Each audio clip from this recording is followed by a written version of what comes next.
welcome. Thank you for logging into the webinar and joining us on this cold Tuesday evening. Hopefully you're from the comfort of your own home, which is great. So this webinar is the first in a series of 3 webinars specifically put in place for road running clubs.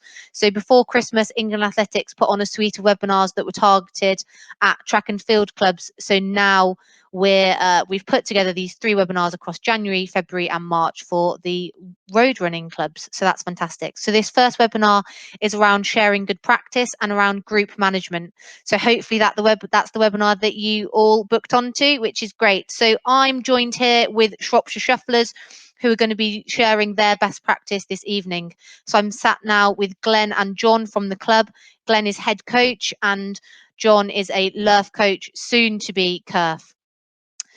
So as I said, we're going to save all of the questions for the end of the webinar, but if you think of anything, please type it as we go through and I'll bank those all and we'll address all of your questions at the end. Is everybody okay with those instructions?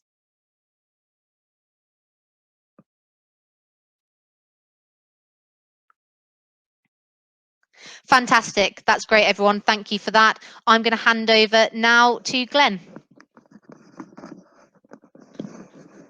There we go. Passing the microphone over. Hi, everyone. My name's Glenn Franke. I'm the head coach with the Shropshire Shufflers. We're going to be talking to you for about 30-35 minutes-ish. And we're basically just going to be telling you our view of how we manage large groups. There aren't any rights or wrongs. It's just how our systems have adopted and changed over the last couple of years to accommodate what we think are sort of huge rises in numbers. I'm joined by my colleague John Short. He's a very experienced runner who's just coming back to training. He's just completed his LERF course and will be starting his KERF imminently. And John's a far more experienced runner than myself, so I'm really happy to have him along. The Shropshire Shufflers have been around for a few years, and we were set up in the 80s after the first London Marathon. And for the large majority of our history, we've bumbled along at about 200 to 300 members. But I think with the advent of parkrun and parkrun really taking off within the last 5 years, our numbers have rocketed. So at the moment, we're about 800 members, roughly sort of 50-50 split. And age range, as you can see there, from youngsters up to runners up to 80 years old. And traditionally, we've delivered 3 sessions a week. So Monday and Wednesdays, we've delivered our sort of main club night. So Monday being the main club night, and Wednesday, for whatever reason, we've had less numbers. And we've had a track session for a number of years that's been delivered by a couple of our really skilled and qualified coaches that we're looking to update and change. So with regards to how we manage our groups,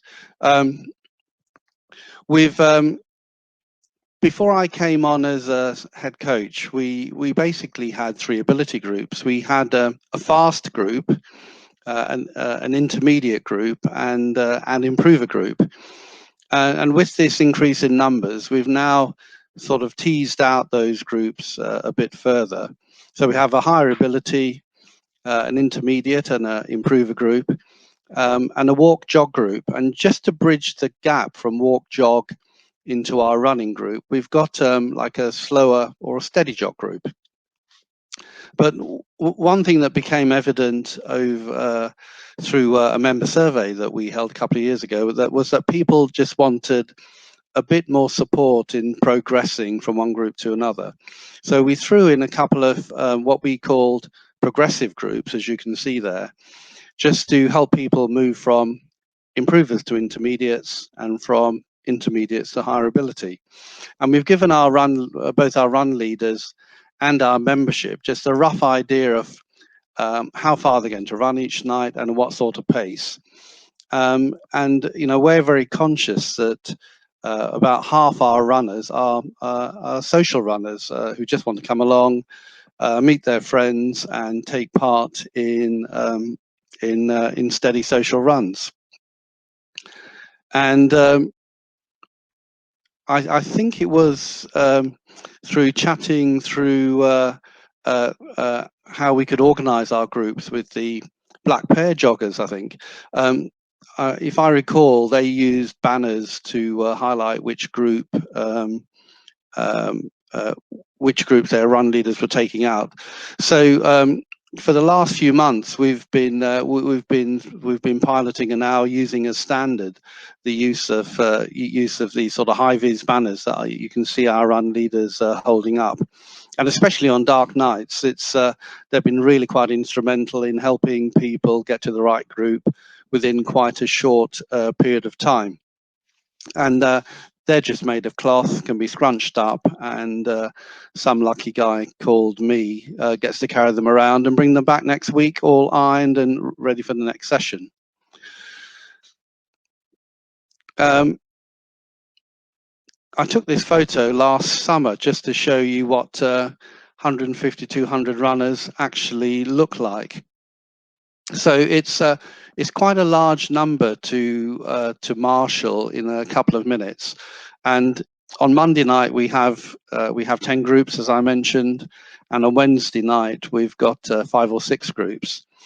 But still having to cope with 100 runners. And on our track session, which is split into 2 ability groups, we have a lesser number, but that's something that we're really trying to push.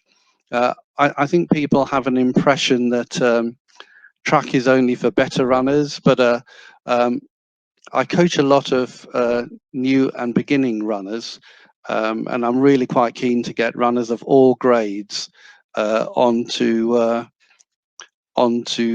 using track and looking at strength conditioning and other issues. So how do we manage such large groups? So when I took over as head coach, we were struggling along with our number of run leaders, and the first thing I asked our committee to do was train up 20 more LERFs and 5 more curves.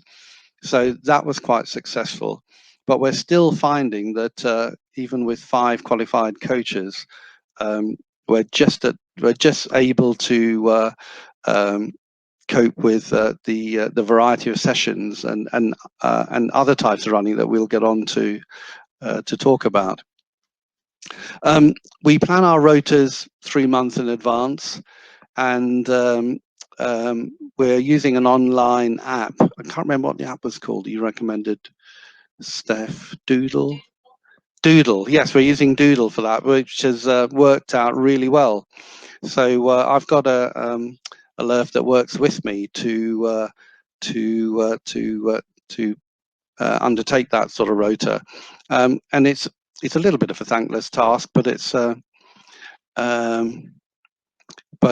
it works very well, and it gives people the opportunity to comment as well as saying which dates that they're available. We have quite a lot of communication during the week, even though we have a rota that's planned for 3 months in ahead. There's a lot of communication when people can't make it, can't make a night, and we ask all our run leaders just to turn up with their high vis tabards, just to chip in and help out, and that seems to be working quite well. So I'm going to be asking our committee to train up more LERFs, and once they undergo their sort of 1-day training, we have a mentoring system. So LERFs undertake about 4 mentored sessions, and if there's any sort of polishing off that needs to be done, we've got some really experienced run leaders and coaches that sort of help us. Just moving on. So in trying to manage these groups, our sort of top tips really are just make sure that you have enough people available to help you. We stipulate one LERF per group.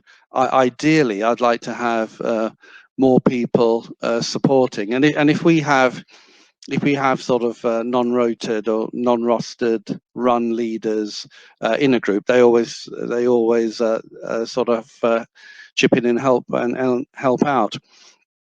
And traditionally, all our run leaders have been at the back of a session, so that we don't sort of lose any runners. But I know there's a lot of and a variety of thought on whether the run leader should set the pace, be in the middle, or act as a sort of sweeper at the back. And I'd be interested to hear people's sort of comments. We always get our run leaders to check the routes beforehand, so there's an element of sort of health and safety there, just to make sure that routes are safe and well lit. I think the biggest job that we have on any sort of club night is just spending 2 to 5 minutes just organising that motley crew into the best groups, and there are always people coming on beforehand, asking questions. I've run in this group. Which group should I go into next? So there's an element of supporting people individually before we actually go out on the road. We have an ideal group size of about 16 people, and if it gets up to about 20, we don't allow our run leaders to go out, and we try and split the group or ask any of the sort of standbys just to chip in. So I'm just going to pass over to John, who'll just talk to you about a little bit about our alternative sessions. And just before we start on those, just picking up one or two points in relation to the Monday night. I've been a member of the Shufflers now for 20 odd years. Two things to say. We are a big group when we meet on a Monday night now. I mean, 200 runners in the dark and trying to sort them out. Don't underestimate how much shouting you have to do and how much path clearance you have to do, because we actually meet in a public park. You've got to keep the park free when you put 200 runners together. Second thing just to say is we're actually at the point though where I think very soon of going above the 200 mark. So as you've seen on the earlier slide, and we will share the slides, we're putting out 10 groups on a Monday night now, maximum of 20. We're getting very close, and some of the groups are actually just creeping over that figure. So I don't think it's going to be too long before we're at sort of 220, 225 number and turning up. And the final thing I'd say about the Monday night, before I get onto the alternative sessions, is it's a lot of people to put on the streets of Shrewsbury all at one time. The only thing we've got going for us is that we've been a club that's been going on a Monday night with lots of members for a long time. So there's an awful lot of people in Shrewsbury are used to the fact that between 7 and 8 on a Monday night, you're going to be met by groups of 20 people wearing fluorescent running past you. But we have to be very careful about that, particularly when we all set off, because the run leaders organise their own runs. It does sometimes mean within the first 5 minutes you end up with 2 or 3 groups going. If you've got a dog walker coming the other way, or you're a car driver, and you wave the first lot of runners through, you do end up then waiting 2 or 3 minutes for them all to get through. So those, Glenn's talked to you then about the main sessions that we've run, but as we've highlighted, we're a club now with nearly 800 members. We're putting a 200 out on a Monday night. That's clearly another 600 then who are not taking part on the Monday night.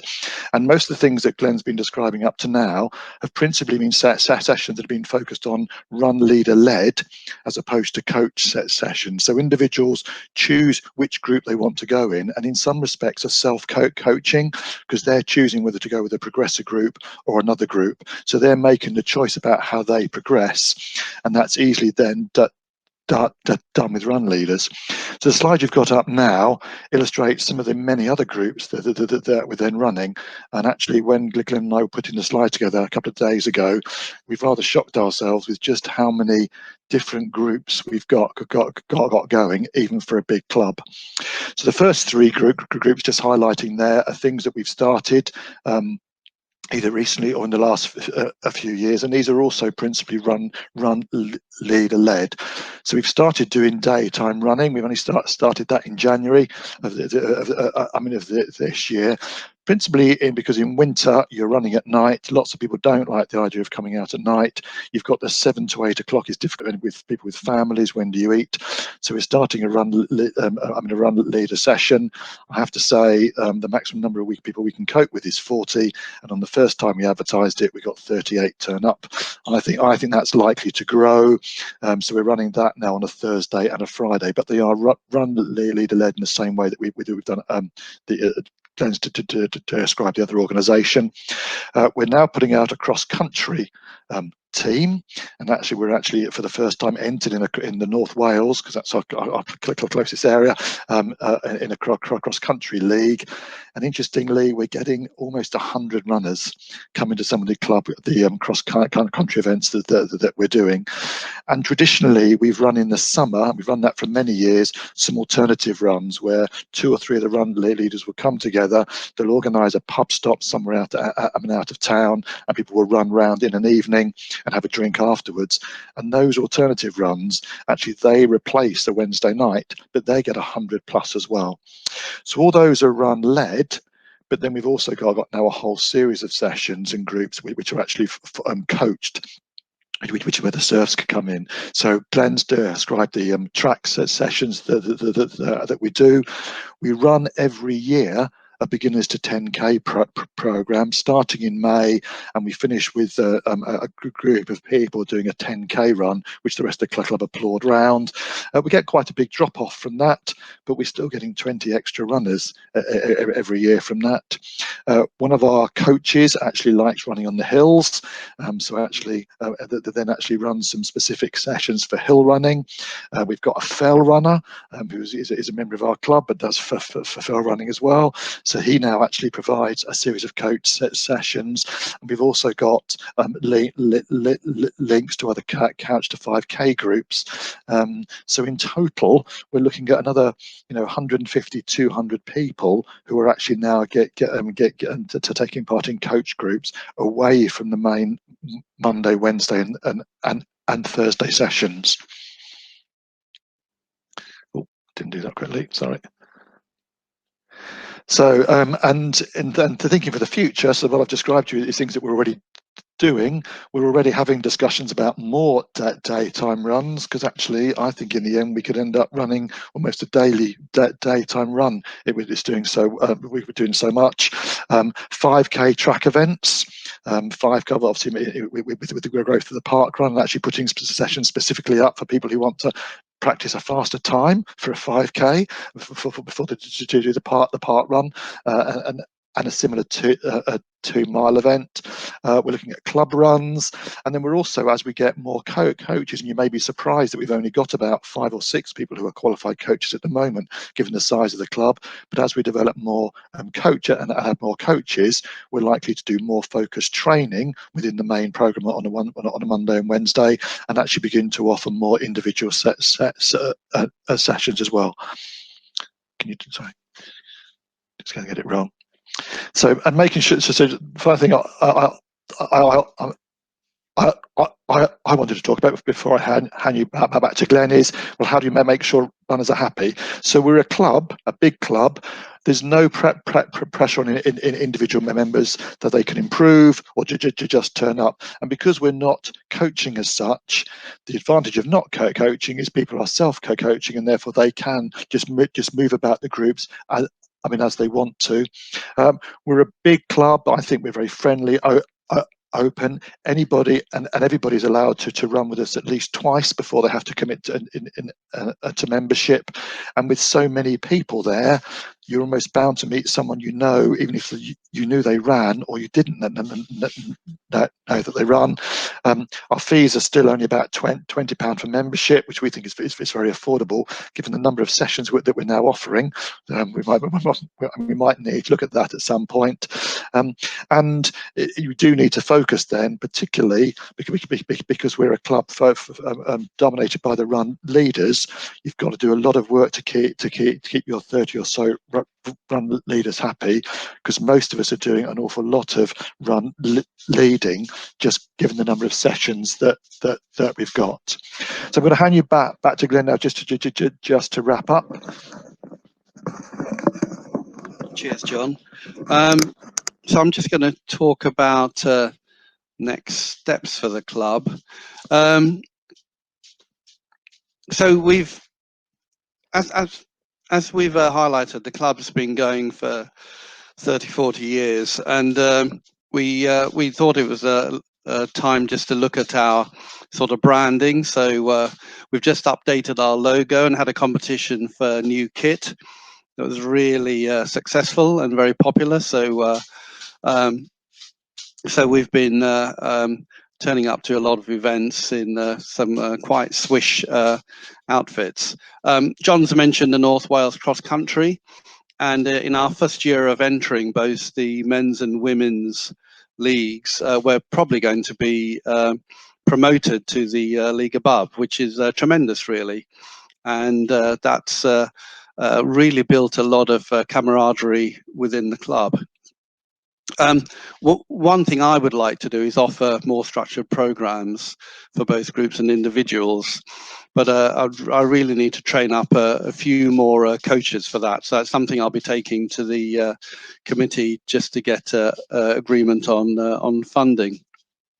And those alternative runs that John mentioned, we have a series of those throughout the summer.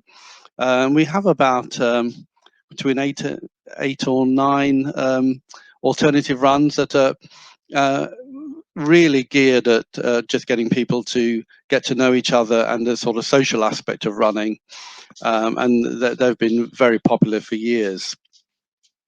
There are also a number of sort of feeder couch to 5Ks that people offer around Shrewsbury. So once they've done that and get into park run, quite a few people look for ways to sort of actually develop their running, and that's where our club actually comes in. So we just sort of work very closely with other groups throughout the town to actually build on that. This year we're probably going to appoint a social secretary. We have an awards dinner sort of once a year, and although we have the social events throughout the summer, I think some members just felt that we could sort of build on that camaraderie and social aspect. So that's one thing we're going to focus on. Both John and I are very, very conscious that that we don't probably focus enough in the club, both on the physical side, but also on the mental health and well-being of runners. I'm a mental health champion for the club, and I've got to try and enroll more champions and maybe some ambassadors, because for a club of this size, we probably should be offering more support to our runners. And so that's something I'll be pushing with the committee to actually get in place. And we've got a really good history in competitions, both from sort of 5Ks up to marathons and ultra marathons, and it's something that the club will just continue for years to come. One thing that I'm really keen to is to and trying to get some feedback from people listening in about is really what your thoughts are on how we've been on our journey trying to cope with these large numbers, and just try and get some sort of feedback and thoughts on what people think. As I said, there's lots of ways of approaching the the management of large numbers on these sort of club nights. And I'm not saying that we've got it right. We're just we're just sort of trying just to do the best we can with the numbers we've got. So is that it? Right. And I'm just going to pass you over to Steph now, who's going to just wrap up. But as I said, really keen to get your thoughts and just share your good practice as well. Right, guys, I hope you enjoyed the main body of this webinar. So we're going to put it into question mode now and get the questions up on screen. So if anybody has been thinking about any questions along the way, now's your time to ask them, and I'll get them put up on the screen for you. So starting out. So the first question, will you be sharing the slides? Yes, absolutely. So Nick will be sharing a recording of the webinar and the slides to each of you as well. So that's a nice, easy one to start with. Thank you for that question, David. Is this a Doodle app? Doodle easy scheduling? Yeah, absolutely. So it's got an app and it's also got an online system as well that you can send out over email, and then it pings you a notification when people fill it out. So normally you can put a deadline on that, or just implement your own deadlines and then encourage leaders to fill that out in a timely fashion and then accumulate the data. And it's a really simple system to use. Next question. Hi, so Helen, you asked some questions about the routes and things. No, each run leader is responsible for sorting out a route, which does occasionally mean that the groups bump into each other. So my comment about the fact that Shrewsbury has to cope with the fact you've got 10 running groups running round, and they may bump into each other is a problem. I think because we're just so big now, trying to get the run leaders together in advance to agree which route that they would do would be another task to do, which I think would make it quite difficult for us to do. And the run leaders are responsible for counting numbers and making sure that they bring back every runner. So we don't do a register, and I know that sounds, although there is something that, for example, the daytime group has actually started to do registers, but that's really about just keeping an eye on numbers. But our run leaders are responsible for making sure they count numbers at the beginning and count numbers at the end. And the run leader again is responsible for speaking with anybody who who drops out. It is something though that we also stress on our website, that if you go on a run with a run leader, you have to tell them if you drop out, because clearly it's a problem. If you, particularly in the dark and winter, if you lose someone, and they might be put, it's an issue. But touch wood, we haven't had an issue with that so far.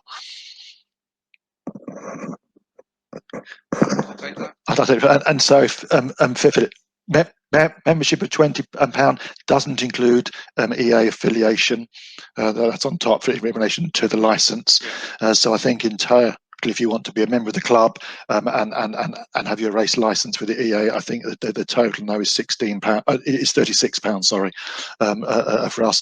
And a number of people have both, but also, I mean, just again on the numbers, I mean, an awful lot of people now don't affiliate because actually their principal running is actually with the shuffler groups, and actually don't go off and do other groups, other events.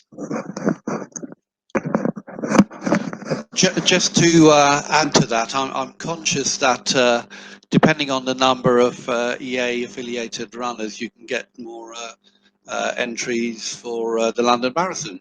So I always push to try and get more people to join. So, but anyway, that's from a personal front. So James, you've asked, do we advertise for new members? Well, I don't think we do. We have just grown organically and just by word of mouth. It's I mean, people just get so used to swathes of high viz running around Shrewsbury on a Monday night. But as well as my role with the Shufflers, I do run sort of couch to 5Ks outside the club, specifically focusing on getting people sort of up to sort of park run standard, and working with local GPs. So you colleagues may be aware of the fact that GP practices can become parkrun affiliated. So a number of couch to 5K sessions that I've run over the years have worked very closely with GP practices, and have had an element of referral to these groups, which has probably increased our numbers. But no, we haven't advertised.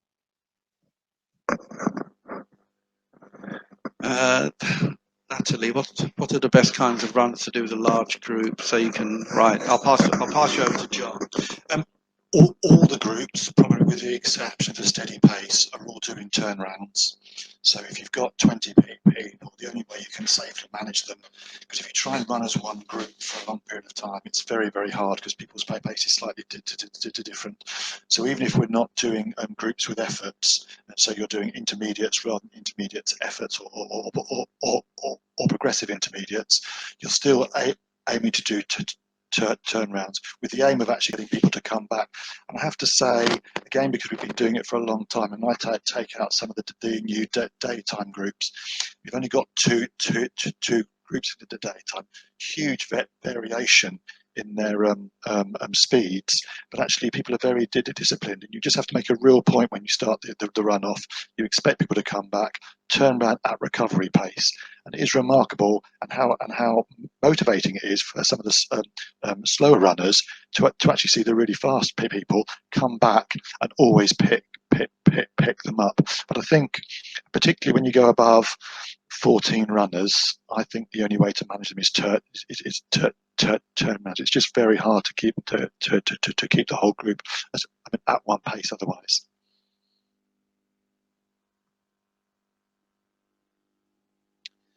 You've asked a question, James, about trained as first aiders. I think all the run leaders now have done a basic sports first aid course, which actually picks up both mental health and physical health issues. And certainly, I mean, Glenn's mentioned already the fact that he and I would actually like all our run leaders to go on and do a further course in mental health, which is something that both he and I have done. Yes, all the run leaders are qualified as or have done the first aid course.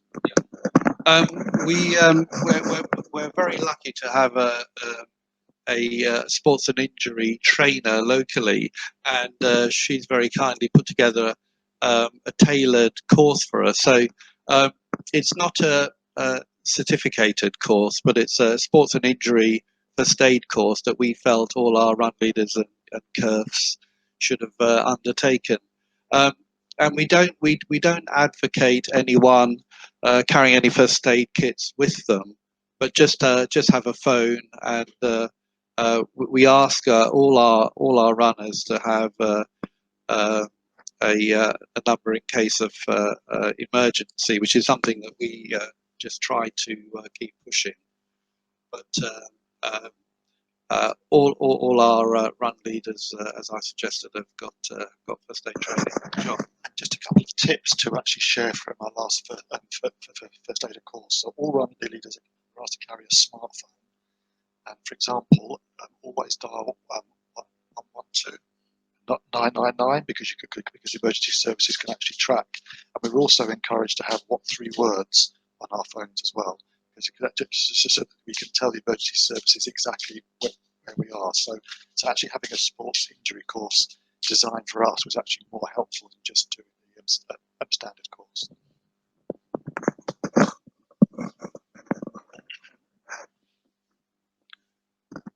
Right, Yvonne, are the pre-planned session plans done by the same person, or is it shared? Okay. Well, we're probably not as smart as we could be, Yvonne. All our run leaders and Curves arrange their own sessions, and there is a little element of sharing. And I must admit, all our run leaders have said, can't we just get together and do exactly as you're suggesting? But we we just haven't got round to doing that. And especially during the summer months and having the beautiful countryside that we're lucky to have around the River Severn, there are a limited number of courses and tracks that people can go out on. But we're not really as smart as we should be in sharing courses that offer a variety of runs that we really could do. Would you anything to add on that, John? Okay, thanks for that, Yvonne.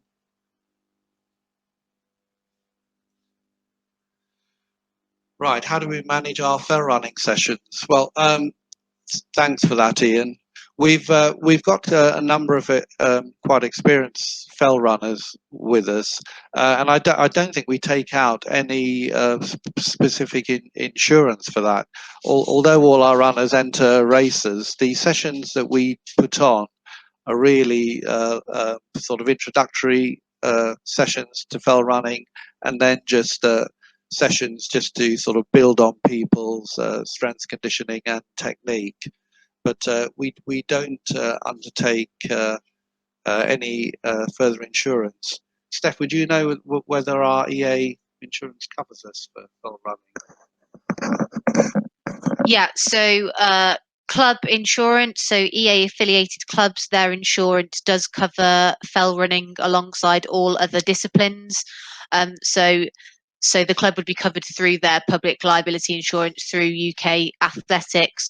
Obviously, the leader and curve and coach insurance only covers the leader or coach, but the club itself would be covered under their public liability insurance.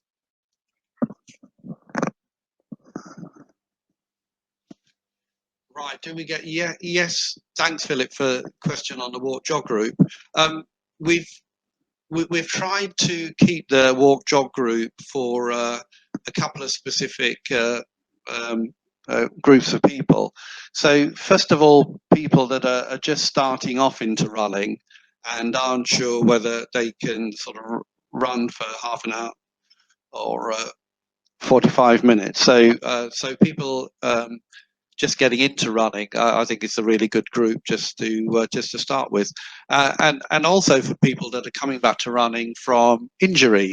So if people have been out for a while and just want to just gradually build up to where they were before, we advocate people starting off there, and it's a sort of well-trod path.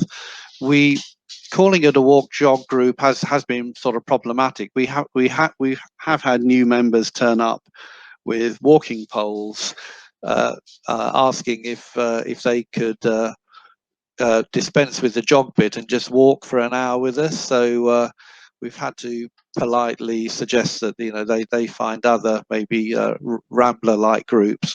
But that was quite interesting, having people turn up with walking poles. But just with regards to numbers, we can get 20-30 people in that group, and again, if people are happy to stick at that level and come out every Monday and Wednesday, I wouldn't stop them at all. I'd rather people get out and walk jog than stick at home watching whatever soap's on. Thank you.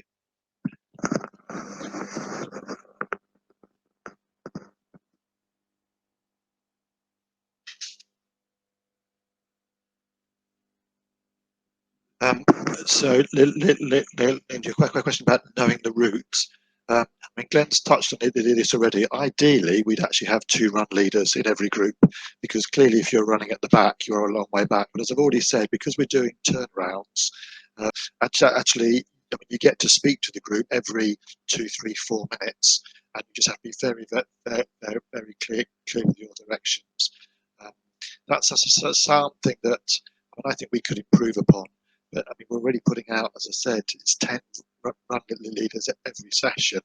We'd end up having to put 20 to 25 quite hard. So no, it's the run leader runs at the back. Personally, I'm running at the back, but if I see a problem with the group, I'm just about fast enough, with the exception of the fast group, to keep up with them. and divert them.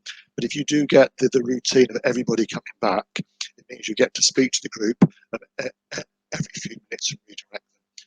We think that works reasonably well. And Helen, you've also asked me in relation to formal risk assessments. There is a club risk assessment for running on a Monday night. So there is a generic one for running around Shrewsbury, which the committee have done. But actually, it's the run leaders individually just checking the route out beforehand. And it's interesting that you're asking these questions, because actually these are some of the questions that we're asking ourselves.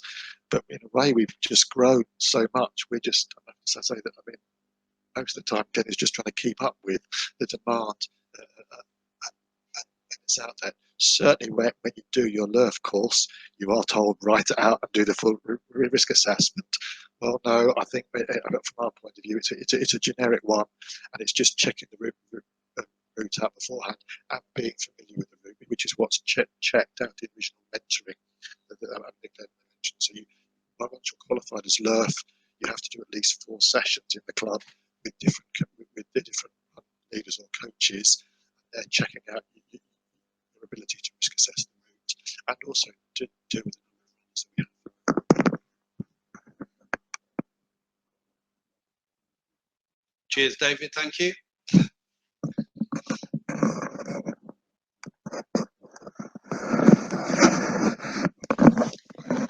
So EA doesn't itself offer personal liability insurance that goes across all members. So it's the public liability insurance that covers the club, and the leader and coach insurance that covers the leader or coach if any claims were made against either party. EA doesn't itself offer a personal protection insurance for individuals. Hope that answers that, Linda. Thank you for that question.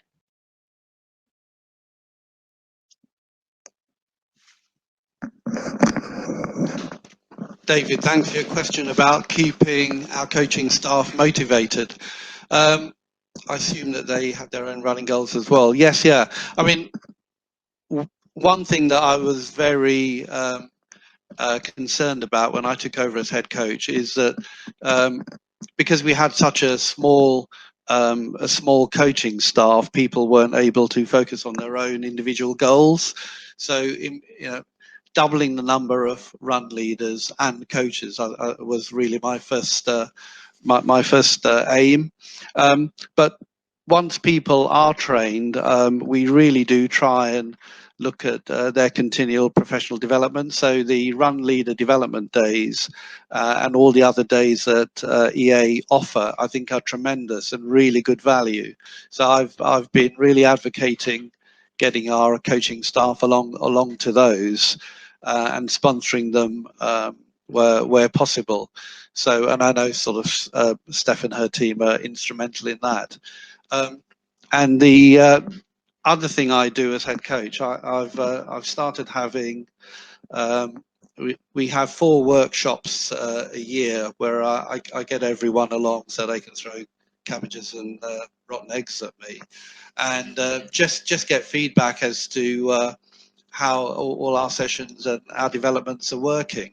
And they've been quite successful over the last year or so, and we'll continue to do that and just work out how we can work together just to take things forward. And if people come back and say, well, this or that isn't working, we're all volunteers at the end of the day, and I've got to take sort of cognizance of that and look for other ways to keep people happy. So anything else to add on that, John? Yes. Cheers. Thanks, David.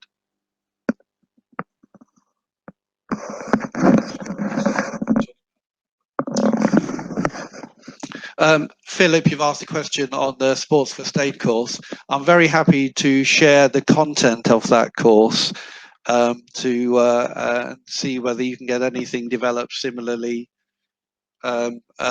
locally. So we'll email that out to everybody so they can see what we and how we train up our run leaders. And Philip, just to add in relation to the sports for first aid course that we did, so it was a 2 or 3 hour session. We did run through the basic for first aid, so the CPR and basic checks, and the second part of it was actually looking at the injuries that runners get. So it was really, really helpful. And personally, I think if you added that to some of the basic mental health stuff, you'd end up with, if you had all three components there, I think you would actually come up with run leaders really well qualified, because you need to know if someone keels over. If you're dialing 112 and getting emergency services there, you've got to start basic CPR and also know where your nearest defibrillator machines are. And we also have an app for that in Shrewsbury, where you actually can pinpoint that this is the nearest defib machine. Being able to just talk with someone if they injure themselves on the route. Another thing about running in the mental health side is, as you do more and more runners, and particularly if you're running along, the number of times people then just start talking about how they're struggling with their mental health. I think ideally you need to have all three components to make you a rounded run leader. So just to add to that, there are local and national providers that run those courses, and those providers essentially just check in with EA to make sure that the content sits in line with what we want to instill in our leaders and coaches. So after this webinar, as part of the post-workshop email, we can send through more details around that course.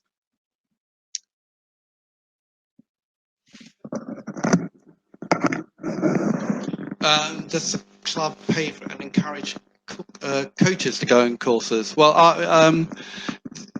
the club does encourage coaches, and I went on a set of 3 courses and 3 sessions last year on movement skills and physical prep.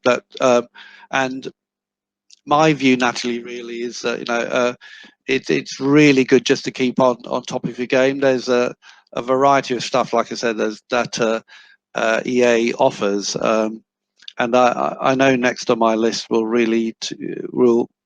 be to get sort of more skilled up on endurance coaching.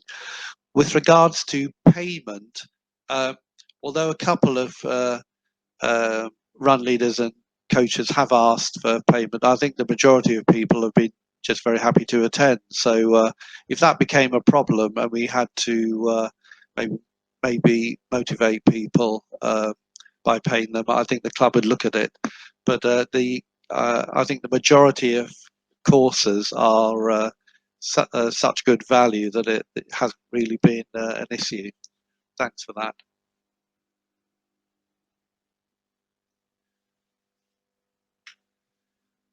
Right, Yvonne, you're asking about how to involve assistant coaches. They're keen, but it doesn't happen. Okay. Well, we tend to write up our session plans more at track. So we have a limited number of qualified coaches and LERFs actually delivering those sessions. And at the moment, we don't really have any sort of problem with motivation on that front. I'm not sure really how to. I just wonder if you're trying to motivate assistant coaches, maybe spending time outside of the formal training session and just maybe upskilling them a bit more on what you're looking to deliver might be useful. It's a sort of basic management ploy I've got, but I like to delegate everything that I can to people and support them in their personal development as much as possible. So even as long as you risk assess the situation and do all your sort of formal checks and balances that you have to do, I can't see why you can't devolve and support your coaching staff as much as possible. John, you want to answer? Just want to add one thing. I'm very conscious that we're describing our club, and although I'm experiencing our club, I don't know how other clubs operate. One of the interesting things, and it relates to the question we had before as well, all the run leaders are really dedicated runners.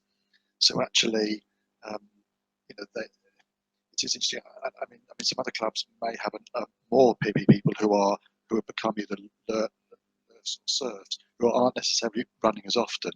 But actually, just thinking about it, all the people who are run leaders are probably running at least 3 times a week. So they're doing one session where they're leading a group, but they're certainly running at least 2 others when they're not. And so at the moment, that issue of the motivation hasn't become a problem. But that's not to say it's not going to become a problem in the future, because with the number of people we've got coming, we're likely to keep changing, have different demands on us.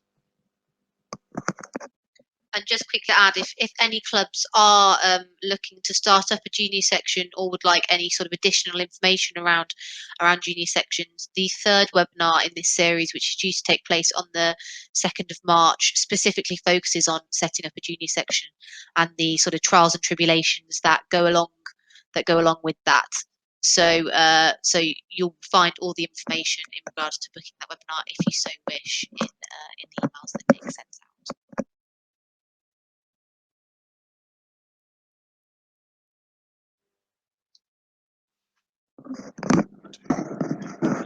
David, thanks for your question on member retention.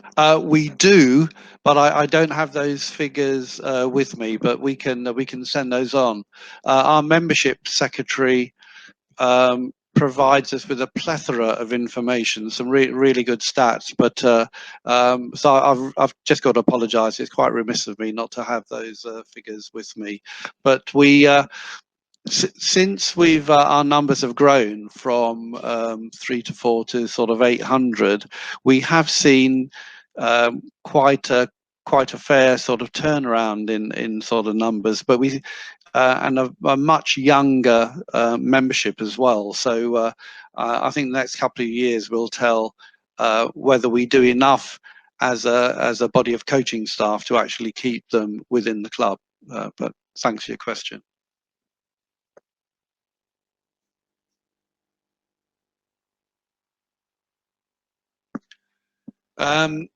Richard, you've asked us a club fund or part fund Lerf and Kerfs. Yes, we do. We pay for the total amount for both, and we don't put any clauses on getting people to stay with us for a nominated time, which we probably should. But as we're quite a large club with a reasonable amount of subs in the bank, our committee thinks that and feels quite strongly that all our monies really should be put back into supporting the club and coaching and for run leaders. So really, that's what those subscriptions are there for. So yes, we do fund both those courses fully.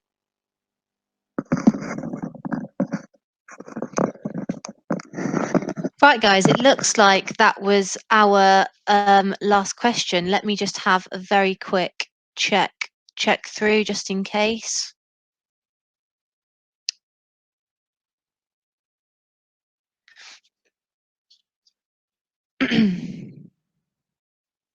If there are any other questions, as we're fastly approaching 8 o'clock now, you can absolutely submit those to us, and we'll get those answered by the club for you and send those out as well.